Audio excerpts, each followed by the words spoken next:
to Basic Education. Let's learn together. পঞ্চম শ্রেণীর গণিত বইয়ের 91 পৃষ্ঠায় শতকরা। কোনো বিদ্যালয়ে চতুর্থ শ্রেণীর 50 জন শিক্ষার্থীর মধ্যে 20 জন ছাত্রী এবং পঞ্চম শ্রেণীর 25 জন শিক্ষার্থীর মধ্যে 12 জন ছাত্রী। তুলনামূলকভাবে কোন শ্রেণীতে ছাত্রী বেশি? দেখা যাচ্ছে যে চতুর্থ শ্রেণী মোট শিক্ষার্থী কতজন? 50 জন এবং ছাত্রী সংখ্যা কতজন? 20 জন। পঞ্চম শ্রেণীর মোট শিক্ষার্থী হচ্ছে 25 জন, তার ছাত্রী 12 জন। তুলনামূলকভাবে কোন শ্রেণীতে ছাত্রী বেশি? তাহলে আমরা তুলনা করি একটা ছকে। চতুর্থ শ্রেণীতে মোট শিক্ষার্থী 50, ছাত্রী 20 জন। পঞ্চম শ্রেণীতে মোট শিক্ষার্থী 25 জন, ছাত্রী 12 জন। তাহলে আমরা চতুর্থ শ্রেণীতে 50 জন শিক্ষার্থীর মধ্যে ছাত্রী হচ্ছে 12 জন, তাই চতুর্থ শ্রেণীতে মোট শিক্ষার্থীর মধ্যে 50 ভাগের 20 অংশ এবং পঞ্চম শ্রেণীর মোট শিক্ষার্থীর মধ্যে ছাত্রী হচ্ছে 25 ভাগের 12 অংশ। এখন 50 ভাগের 20 সমান হচ্ছে 100 ভাগের 40। কিভাবে হলো? 50 ভাগের 20, এটাকে যদি আমরা শতকরায় প্রকাশ করতে যাই, তাহলে শতকরায় প্রকাশ করতে হলে আমার 50কে 100 বানাতে হবে। তার জন্য আমার 2 গুণ করলেই 100 হবে। 50 গুণ 2, আর সেই 2 আমি 20-এর সাথেও গুণ করব, 20। তাহলে 40 নিচে 100। তাহলে 50 ভাগের 20 সমান কত পেলাম? 100 ভাগের 40। এবং 25 ভাগের 12 সমান কত? 25 ভাগের 12 আমরা এটা শতকরায় প্রকাশ করে দেখি। 25-এর সাথে 4 গুণ করলে 100 হবে। এই 4 আমি উপরে লবের সাথেও গুণ দিচ্ছি, 12 গুণ 4। তাহলে নিচে 100 হর 100 এবং 4 12 48। তাহলে দেখা যাচ্ছে যে 100 ভাগের 48, তাহলে আর এটা হচ্ছে 40%। তাহলে আমরা তুলনা করে কি পেলাম? পঞ্চম শ্রেণীর শিক্ষার্থী তুলনামূলকভাবে ছাত্রী সংখ্যা বেশি। চতুর্থ শ্রেণীর শিক্ষার্থী এখানে আবার ওই গুণটা করে দেখিয়েছে। 50 ভাগের 20 সমান 100 ভাগের 40 সমান 40 গুণ 100 ভাগের 1 সমান 40%। একইভাবে 25 ভাগের 12 সমান 100 ভাগের 48 সমান 48 গুণ 100 ভাগের 1 সমান 48%। পার্সেন্ট এই যে এখানে আছে, এটা শতকরা চিহ্ন। প্রতীকটি হচ্ছে শতকরা প্রতীক। শতকরা হচ্ছে এমন একটি ভগ্নাংশ যার লব 1 এবং হর 100। এই শতকরা প্রতীক 100 ভাগের 1কে নির্দেশ করে। তাহলে 1% সমান 1 গুণ 100 ভাগের 1। 1% সমান 1 গুণ 100 ভাগের 1 সমান 100 ভাগের 1। দশমিকে প্রকাশ করলে 0.01। একইভাবে 2% সমান 2 গুণ 100 ভাগের 1 বা 100 ভাগের 2 সমান 0.02। এইখানে একটা ছকের মধ্যে জিনিসটা ক্লিয়ার করে দেখানো হয়েছে যে 1% সমান 100 ভাগের 1। এই যে এখানে একটা ছক কাটা আছে, এই ছকের মধ্যে এদিকে আছে 10, 1 2 3 4 5 6 7 8 9 10। এদিকেও আছে 10, 1 2 3 4 5 6 7 8 9 10। তাহলে 10 10 100। এখানে এই ছকটার মধ্যে ঘর আছে কয়টা? 100টা। 100টা ঘর আছে, তার মধ্যে 100 ভাগের এই 1 ঘর রং করা আছে, তার মানে এটা 1%। 100 ভাগের 1 মানে 1%। 100 ভাগের 1 সমান 0.01। আর এইখানে আছে 15% সমান 15 গুণ 100 ভাগের 1। এইখানেও যে ছকটি আছে, এই ছকের মধ্যে 100টা ঘর আছে, তার মধ্যে রং করা আছে কত ঘর? 1 2 3 4 5 6 7 8 9 10 11 12 13 14 15 ঘর রং করা আছে। তাই এখানে 100 ভাগের 15। 100 ভাগের 15 মানে 15 গুণ 100/1। এটা দশমিকে প্রকাশ করলে 0.15। নিচে 67% সমান 67 গুণ 100/1 সমান 100/67 বা 0.67।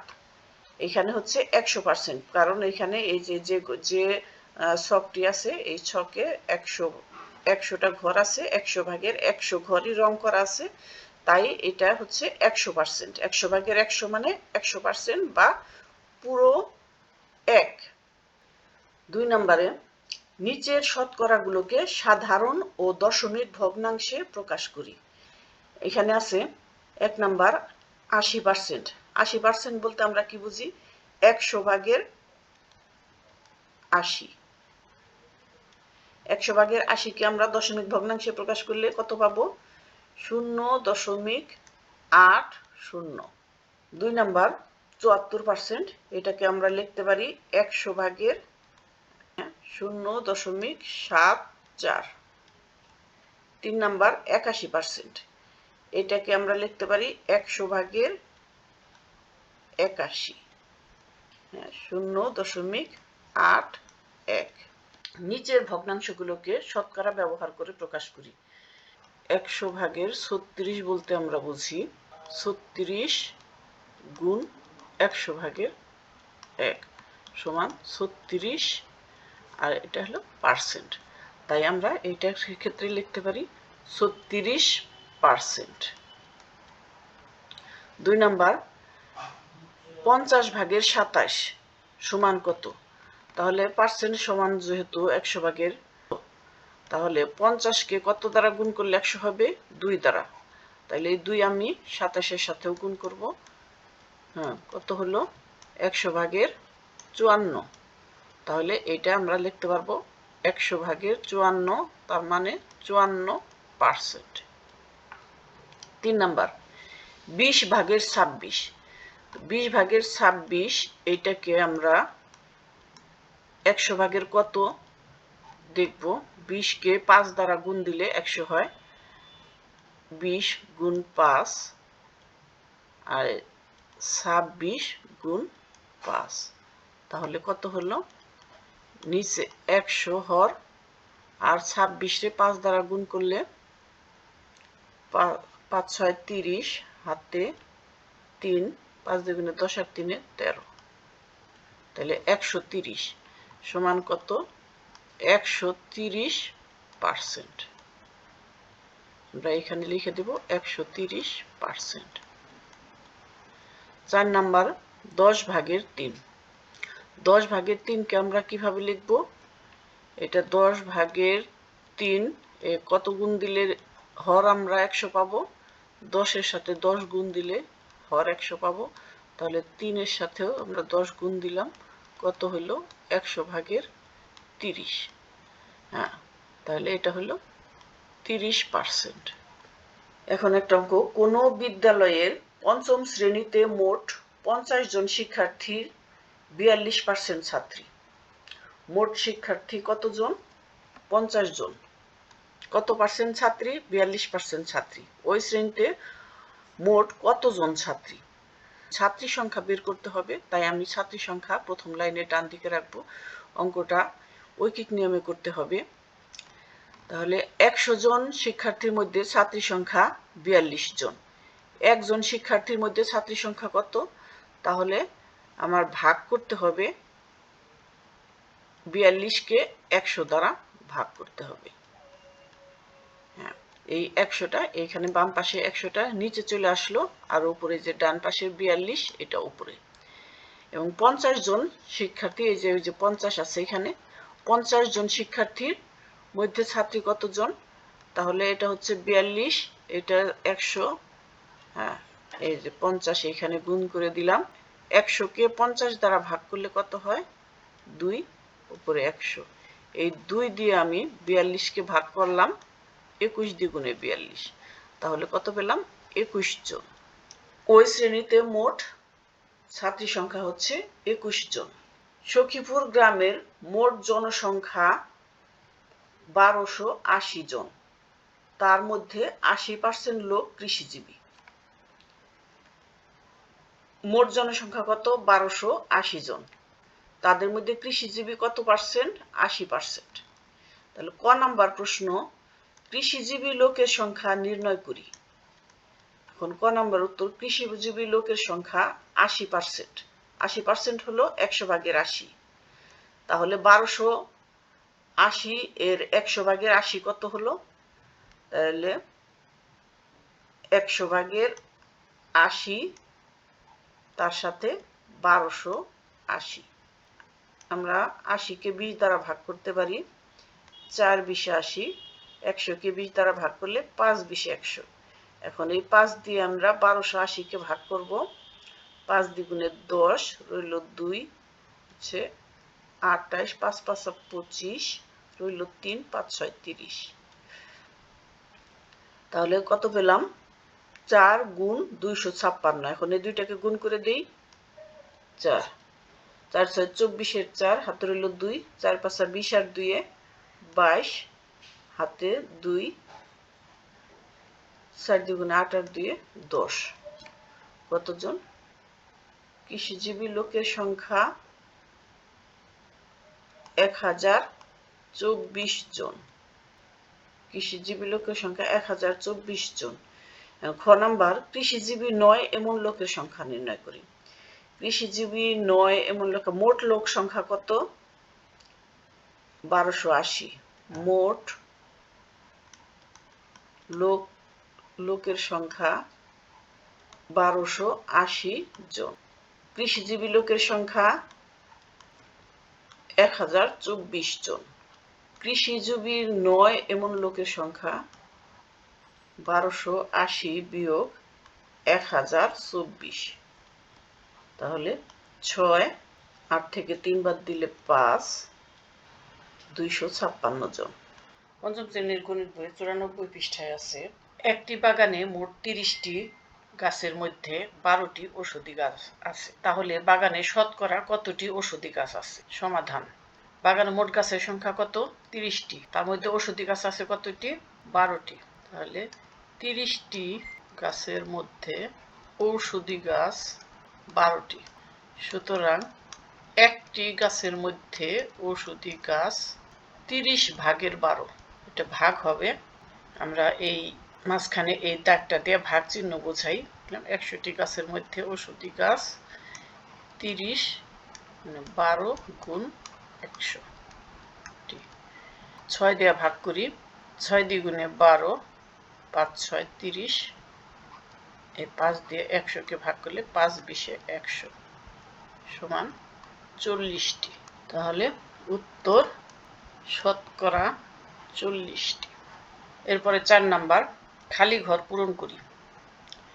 এখানে 1 নাম্বারে আছে 25 লিটার 50 লিটারের ড্যাশ পার্সেন্ট। 25 লিটার হচ্ছে 50 লিটারের, এভাবে 100 দিয়ে গুণ দিয়ে দিলাম। তাহলে 1, 25 দ্বিগুণে 50। তাহলে কত? 25 লিটার 50 লিটারের 50% সমান 50।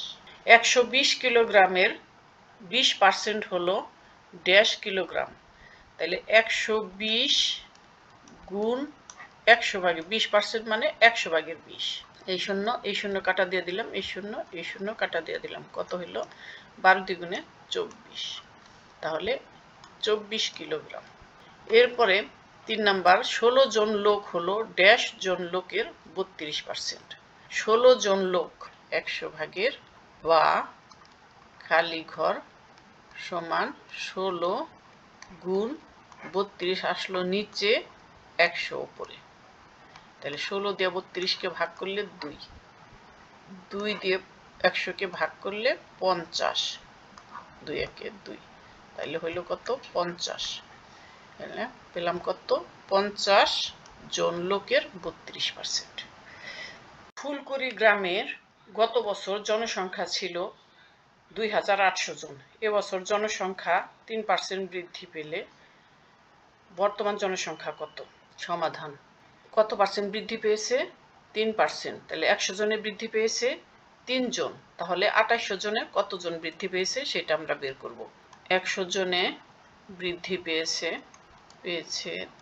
3 জন, সুতরাং 1 জনে বৃদ্ধি পেয়েছে 100 ভাগের 3 জন, সুতরাং 2800 জনে বৃদ্ধি পেয়েছে কত?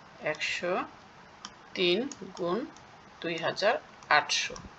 এই শূন্য এই শূন্য এই শূন্য এই শূন্য কাটা দিয়ে দিলাম, তাহলে রইল কত? 3 8 24, 3 গুণে 6 আর 2 8, 84 জন বৃদ্ধি পেয়েছে। তাহলে বর্তমানে জনসংখ্যা কত? বর্তমানে জনসংখ্যা গত বছর ছিল 2800 জন, বৃদ্ধি পেয়েছে 84 জন, সমান 2884 জন। 6 নাম্বার হয়ে গেল।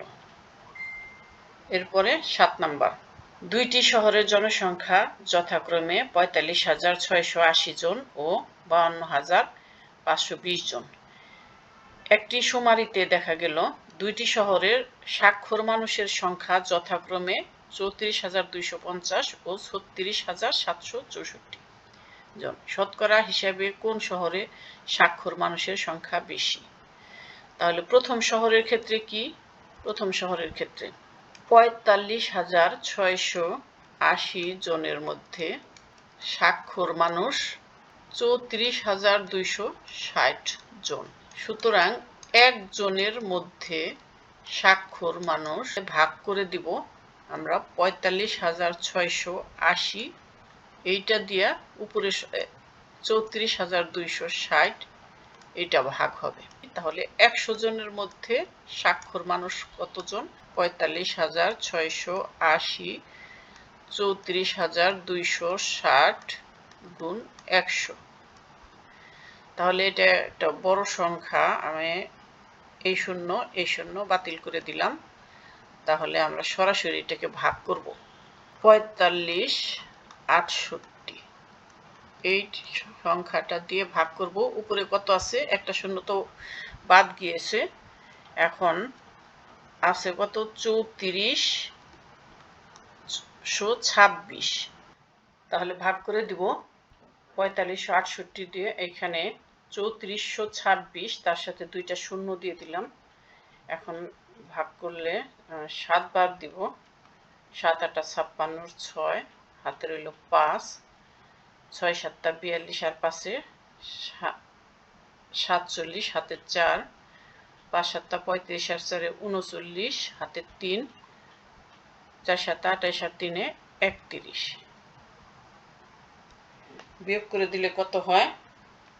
এখানে 10 থেকে 6 গেলে 4, এটা হচ্ছে 16, 16 থেকে 8 গেলে 8, এখানে 12 থেকে 10 গেলে 2, 4 থেকে 2 গেলে 2, এই শূন্য কেটে নিয়ে আসলাম।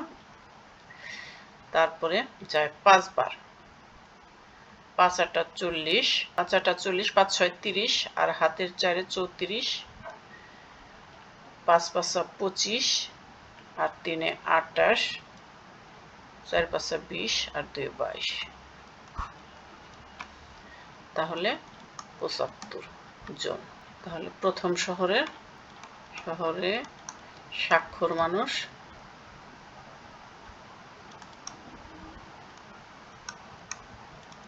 শতকরা 75 জন। এখন দ্বিতীয় শহরের ক্ষেত্রে 52,520 জনের মধ্যে স্বাক্ষর মানুষ 36,764 জন। 52,520 জনের মধ্যে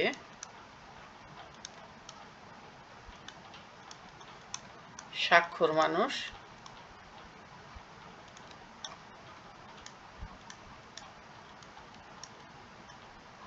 36,784 জন।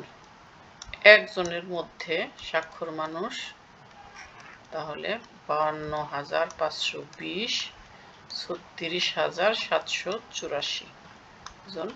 সুতরাং 100 জনের মধ্যে স্বাক্ষর মানুষের সংখ্যা 52,520, 36,784 গুণ 100।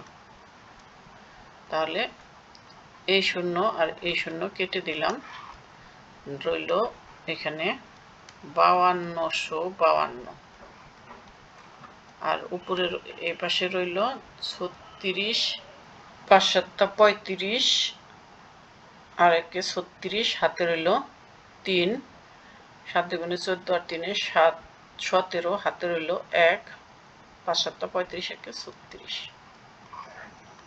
0 0। দ্বিতীয় শহরে স্বাক্ষর মানুষ